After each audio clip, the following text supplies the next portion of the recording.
Hello and welcome to 100% maths. तो बच्चों, आज हम स्टार्ट करने जा रहे हैं क्लास 12th के लिए chapter number 7 that is integrals. तो बहुत ही ज़्यादा इंटरेस्टिंग और बहुत इंपॉर्टेंट चैप्टर है ये from exam point of view. तो आज की वीडियो में हम इसकी इंट्रोडक्शन सारी कवर करेंगे, सारे फॉर्मूले सीखेंगे जो जो हमें रिक्वायर्ड हैं। तो बहुत ही ज़्यादा इम्पॉर्टेंट वीडियो है ये क्लास 12th के लिए, क्योंकि इसके बाद ही आप एक्सरसाइजेस को सॉल्व करना सीख पाएंगे। ठीक है, तो वीडियो को एंड तक ज़रूर देखिएगा और चैनल को सब्सक्राइब भी कर लीजिए।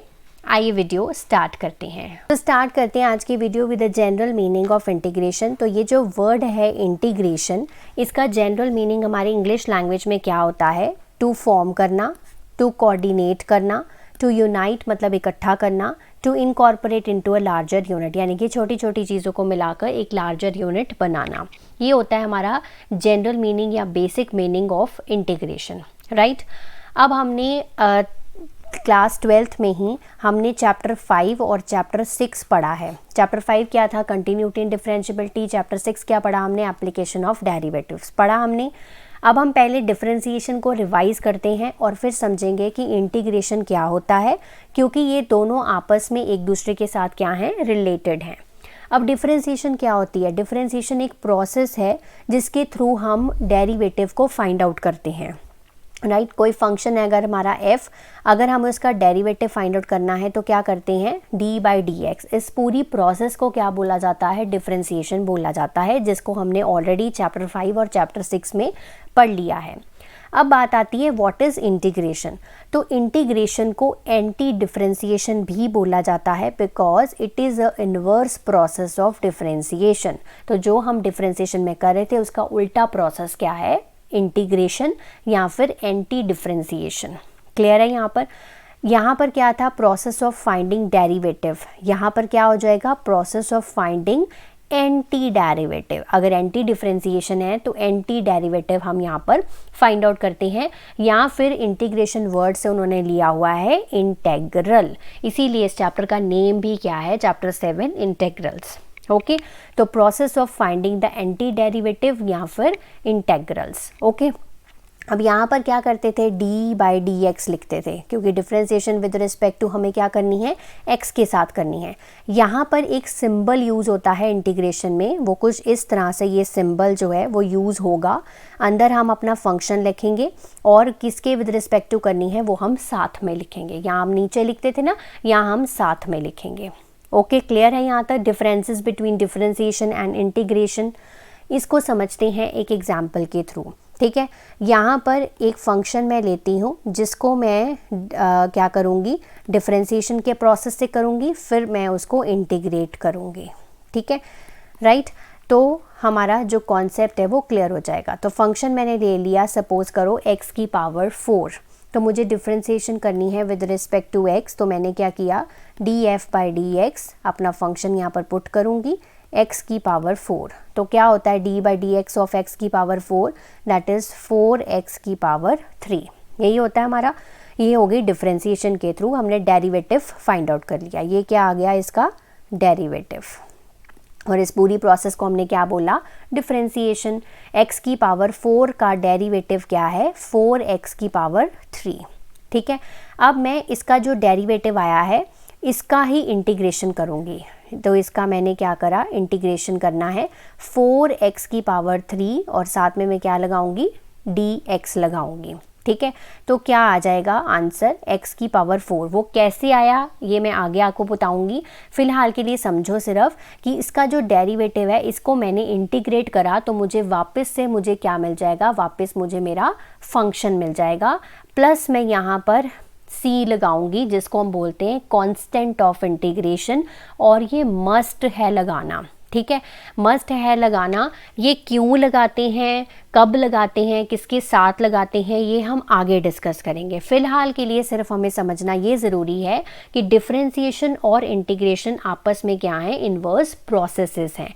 अगर हमने किसी का डेरिवेटिव फाइंड आउट किया है तो अगर हम उस डेरिवेटिव को इंटीग्रेट करेंगे तो वापस मुझे वही फंक्शन मिल जाएगा। क्लियर है यहाँ तक? अब हमने अपने जो डिफरेंशियल कैलकुलस हमने पढ़ा, उसमें हमने कौन कौन से चैप्टर्स डिस्कस करे थे वो हम डिस्कस कर लेते हैं। तो सबसे पहला चैप्टर जो हमने डिस्कस करा लिमिट्स एंड डेरिवेटिव्स, जो हमने क्लास 11th में पढ़ा था, कहानी वहाँ से शुरू हुई थी, चैप्टर नंबर 13 क्लास 11th में पढ़ा था। फिर हम क्लास 12th में आए तो हमने कंटिन्यूटी एंड डिफरेंशिएबिलिटी पढ़ा चैप्टर 5 में, और फिर हमने पढ़ा application of derivative chapter number 6। ठीक है, the same way we will study about the integral calculus, जिसमें हम नंबर 1 चैप्टर अपना चैप्टर नंबर 7 इंटेग्रल्स पढ़ेंगे, जिसमें हम इंटीग्रेशन के प्रोसेस को समझेंगे, कैसे हम इंटीग्रेट कर सकते हैं। ये क्लास 12th में हम चैप्टर नंबर 7 में पढ़ेंगे। फिर हम पढ़ेंगे एप्लीकेशन ऑफ इंटेग्रल्स चैप्टर 8, और नंबर 3 पे आ जाता है differential equations, that is chapter number 9 class 12th में। ठीक है, यहाँ तक ओके है। अब हम जो ये इंटीग्रेशन कर रहे हैं इसको पहले समझते हैं, इनको बोलते कैसे हैं। तो मैंने क्या किया, इंटीग्रेशन का सिंबल लगाया, एफ ऑफ एक्स ये फंक्शन है जिसको मुझे इंटीग्रेट करना है, d x with respect to d x variable d x के साथ इज़ इक्वल टू लेटर्स से उसका जो एंटी डेरिवेटिव आया है, एंटी डेरिवेटिव यानी कि आंसर जो आया है इंटीग्रेशन करने के बाद वो कैपिटल एफ ऑफ एक्स है, प्लस सी मैंने आपको बताया था कांस्टेंट ऑफ इंटीग्रेशन है। ठीक है, अब इसको कैसे कैसे क्या बोलते हैं। सबसे पहले ये मैंने लिखा हुआ है, this is a symbol of integration, पहले सिंबल ऑफ इंटीग्रेशन है f of x d x, इसको बोलते हैं integral of f with respect to x, मतलब फंक्शन को हमने विद रिस्पेक्ट टू एक्स जो है वो इंटीग्रेट करना है। क्लियर है। अब ये जो एफ ऑफ एक्स इसमें है इसको क्या बोलते हैं, इंटीग्रैंड बोलते हैं। ठीक है, इंटीग्रैंड बोलते हैं, यानी कि जिसकी हमें इंटीग्रेशन कर रहे हैं। देन x जो है वो वेरिएबल है इंटीग्रैंड का, अगर यहाँ पे कोई और वेरिएबल होगा तो वो वेरिएबल बन जाएगा इंटीग्रैंड का। Okay, capital F of x जो हमारा एंटी डेरिवेटिव यानी कि आंसर आया है, इसको हम 3 तरह से बोल सकते हैं। एंटी डेरिवेटिव मैंने आपको भी बताया था, इंटेग्रल भी बताया था आपको मैंने, और एक और वर्ड यूज़ करते हैं प्रिमिटिव। ये तीनों वर्ड्स जो हैं वो याद होने चाहिए, क्योंकि कई बार आपको क्वेश्चन में आ जाता है find the anti derivative of this particular thing, है ना, तो वहाँ पर कंफ्यूज नहीं होना। एंटी डेरिवेटिव का मतलब भी इंटीग्रेशन करना ही होता है, या प्रिमिटिव फाइंड आउट करना तो वो भी इंटीग्रेशन ही है, इंटेग्रल फाइंड आउट करना वो भी इंटीग्रेशन ही है। ठीक है, नेक्स्ट आ गया कैपिटल सी। कैपिटल सी जो है this is a constant of integration. ठीक है जी, तो हाँ सारे मीनिंग्स क्लियर हो गए। देन चलते हैं हम इंटेग्रल कैलकुलस में हम क्या क्या पढ़ने वाले हैं। तो इंटेग्रल कैलकुलस में हम 2 तरह के इंटेग्रल्स स्टडी करेंगे। The one is indefinite integrals, the other one is definite integrals. Clear है यहाँ तक। इनडेफिनेट और डेफिनेट इंटेग्रल्स में क्या मेजर डिफरेंसेस हैं वो मैंने यहाँ पर टेबल पे आप लिख दिए हैं, बहुत आसान है समझने भी। तो इनडेफिनेट, देखो इनडेफिनेट का इंग्लिश मीनिंग क्या होता है। इंग्लिश मीनिंग होता है कोई भी चीज़ फिक्स नहीं है, कोई भी चीज़ सर्टन नहीं है। ऐसे ही डेफिनेट का मतलब है प्रॉपर है, फिक्स्ड है, सर्टन है। तो ये जो मैंने पहले कॉलम में लिखे हैं आपके, तो this is English meaning of these words. अब आ जाते हैं इसका मतलब क्या है यहाँ पर इंटेग्रल कैलकुलस में। इनडेफिनेट इंटेग्रल्स वो इंटेग्रल्स होते हैं जहाँ पर कोई लिमिट्स अप्लाई नहीं होती। अभी तक हमने वही स्टडी किया है। मैंने इंटीग्रेशन का सिंबल लिखा, देन मैं लिख रही हूँ एफ ऑफ एक्स, फिर लिख रही हूँ साथ में डी एक्स। तो जब ऐसे लिख रही हूँ मैं, यहाँ पर कोई अपर लिमिट लोअर लिमिट नहीं लिख रही हूँ, तो ये मेरे इनडेफिनेट इंटेग्रल्स हैं।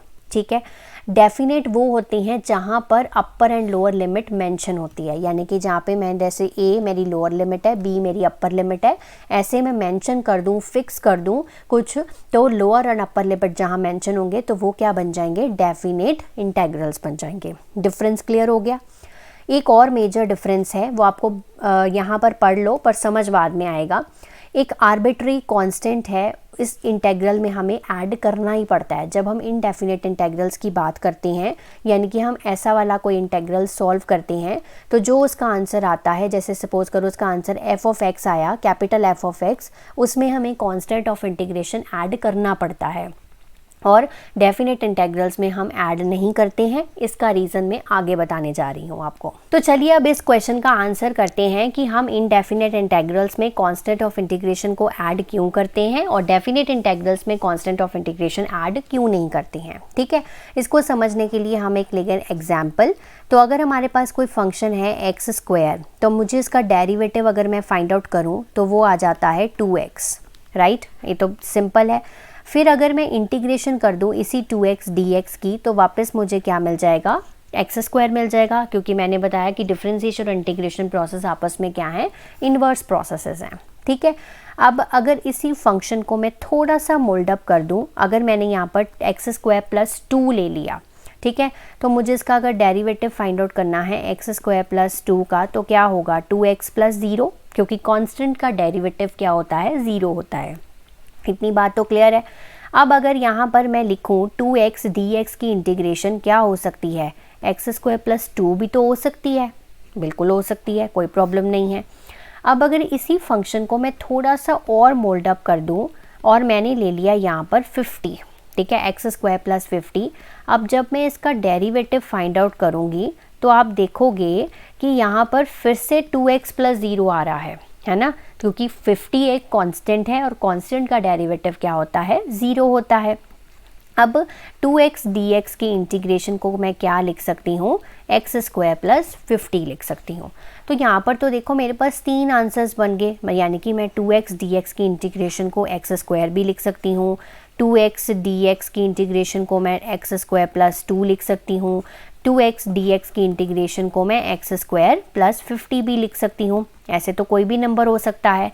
तो इसीलिए बच्चों देखो हमें क्या करते हैं, ऐड क्या करते हैं, कांस्टेंट ऑफ इंटीग्रेशन, मतलब एक कांस्टेंट हमने ऐड कर देना है। यानी कि ये जो 2 है ये भी एक कांस्टेंट है, 50 है कांस्टेंट है, मतलब c की वैल्यू एक जनरल चीज़ ऐड कर दी है ना।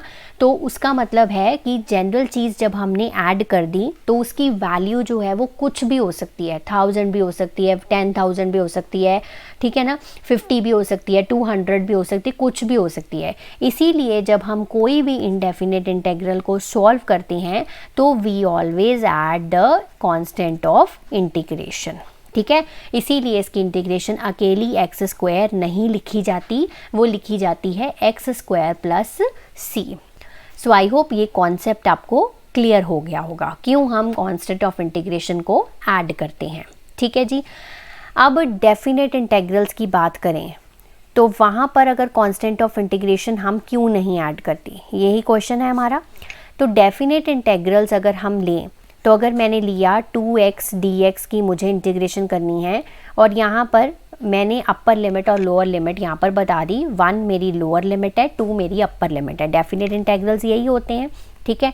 अब 2x की इंटीग्रेशन क्या होगी, एक्स स्क्वायर होगी, ठीक है। इसको हम इस तरह के ब्रैकेट्स में लिखेंगे और 1 नीचे लिखेंगे, 2 ऊपर लिखेंगे। इसको कैसे सॉल्व कर रही हूँ ये सारा हम आगे डिस्कस करेंगे। फिलहाल के लिए सिर्फ समझ लो कि कांस्टेंट ऑफ इंटीग्रेशन हम इनडेफिनेट में क्यों ऐड करते हैं और डेफिनेट में हम क्यों नहीं ऐड करते हैं, ठीक है।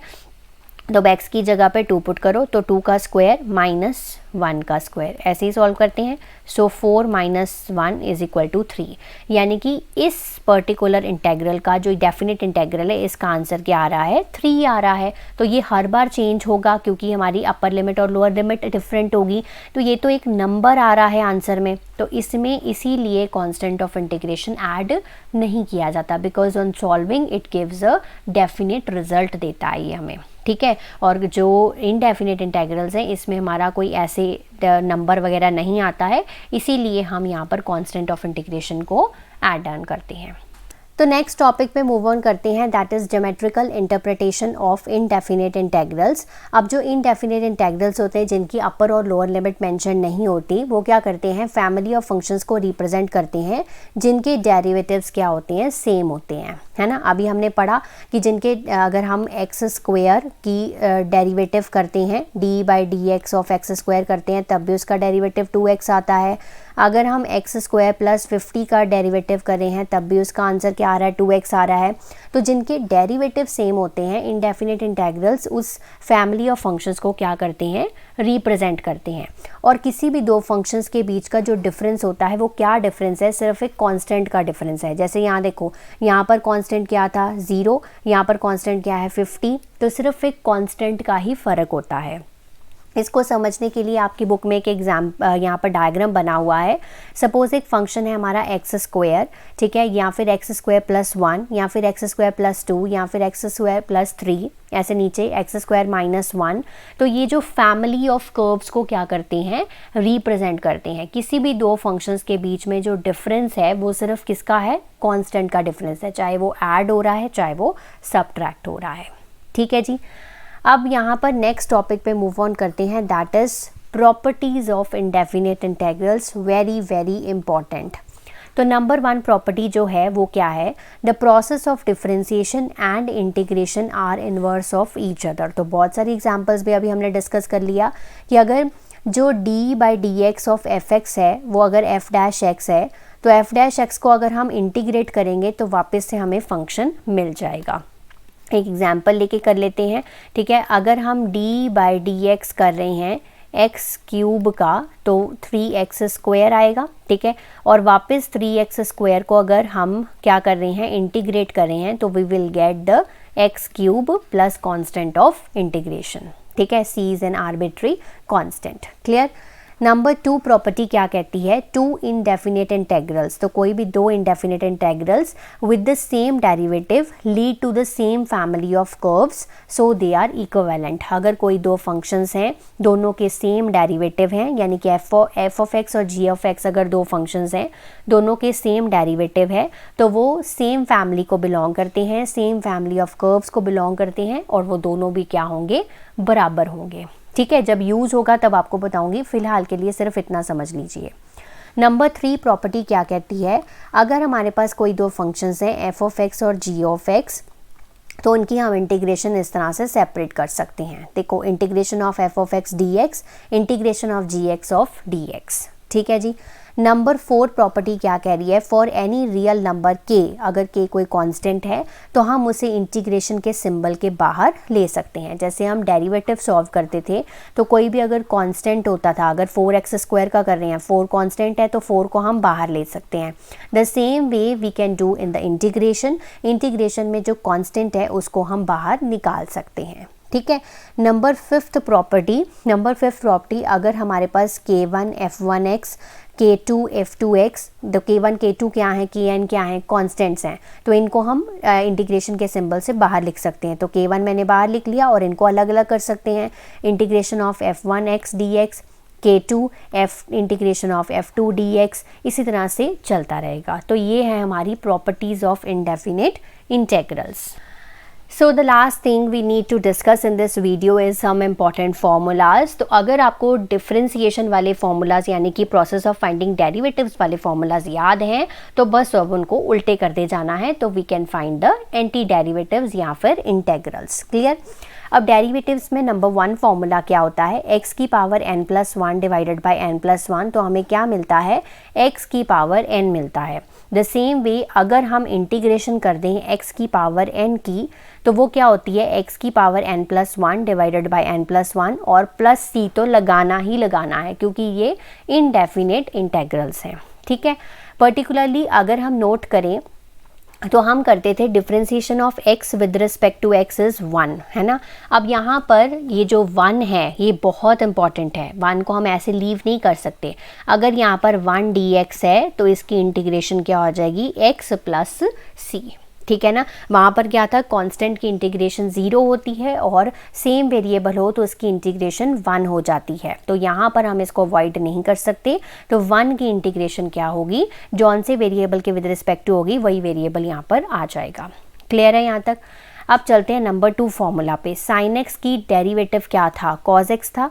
अब cos x की अगर हम इंटीग्रेशन करें तो we will get the sin x। Clear है। अब ऐसे ही हमारा माइनस cos x का जो डेरिवेटिव था वो क्या था, हमारा sin x था, या cos x का डेरिवेटिव हम बोल सकते हैं माइनस sin x, है ना। इसी तरह से sin x की अगर डेरिवेटिव करें तो इंटीग्रेशन करें तो वो क्या आ जाती है, माइनस cos x। ठीक है ना।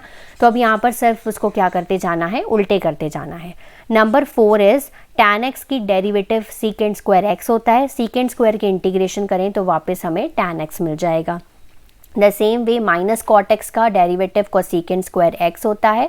जो यहाँ पर आंसर्स में यहाँ पर माइनस लगते थे ना, वो हम अब यहाँ पर लेंगे ताकि हमें इंटीग्रेशन के फॉर्मूलेज लिखने में आसानी हो। तो integration of cosecant square x जो है that is minus cot x. Number 6 is, इसको आप कॉपी और पेन पे पेपर पे लिख लीजिए। ये धीरे धीरे जब आप लिखते जाएंगे, जितना ज़्यादा लिखेंगे उतनी जल्दी आपको याद हो जाएंगे, ठीक है। अगर दोनों लिखने से कन्फ्यूजन हो रही है तो सिर्फ इंटीग्रेशन के फॉर्मूलाज लिख लीजिए अभी फ़िलहाल। तो सीकेंट एक्स की डेरिवेटिव क्या है, secant x tan x. Secant x tan x की इंटीग्रेशन क्या होगी, सीकेंट एक्स होगी। सेम वे माइनस कोसेकेंट एक्स का कोसेकेंट एक्स कॉट एक्स होता है। कोसेकेंट एक्स कॉट एक्स की इंटीग्रेशन करो तो माइनस कोसेकेंट एक्स वापस मिल जाएगा प्लस कांस्टेंट ऑफ इंटीग्रेशन। अब हमने इन्वर्स ट्रिग्नोमेट्रिक फंक्शंस के भी करे थे, उसमें हमारे ज़्यादातर ये साइन, कॉज और टैन वाले यूज़ होते हैं, तो वही हम आज इसमें लर्न कर लेते हैं। तो साइन इनवर्स एक्स जो है वो क्या होता है, 1/√1 माइनस एक्स स्क्वायर, ये होता है इसका डेरिवेटिव। अगर इसकी इंटीग्रेशन करो तो वापस हमें साइन इनवर्स एक्स मिल जाएगा। सेम वे कॉज के केस में करेंगे तो माइनस कॉज इनवर्स एक्स हो जाएगा। Same way tan inverse x की डेरिवेटिव 1/1 प्लस एक्स स्क्वायर होता है। अगर 1/1 प्लस एक्स स्क्वायर की इंटीग्रेशन करोगे तो टैन इनवर्स एक्स मिल जाएगा प्लस कांस्टेंट ऑफ इंटीग्रेशन, ठीक है। तो ये 3 हम कर लेते हैं, बाकी हम जैसे जैसे रिक्वायर्ड होंगे कर लेंगे साथ साथ। ओके, नेक्स्ट मोस्ट इंपॉर्टेंट, अगर डेरिवेटिव ऑफ ई की पावर एक्स होता है, सेम इंटीग्रेशन भी इसमें चेंज नहीं होती, इंटीग्रेशन भी इसका कोई बिगाड़ नहीं पाती। ई की पावर एक्स जो है वो हमारा क्या है, एज अ किंग मान लो इसको, इसका कोई कुछ नहीं बिगाड़ सकता, ना डिफ्रेंसिएशन कोई कर सकता है ना ही इंटीग्रेशन कोई कर सकता है। ई की पावर एक्स की इंटीग्रेशन भी ई की पावर एक्स होती है और डिफ्रेंसिएशन भी ई की पावर एक्स ही होती है। क्लियर है। अब next formula log of mod x. Mod x इसलिए लेते हैं क्योंकि एक्स जो है वो पॉजिटिव होना चाहिए यहाँ पर।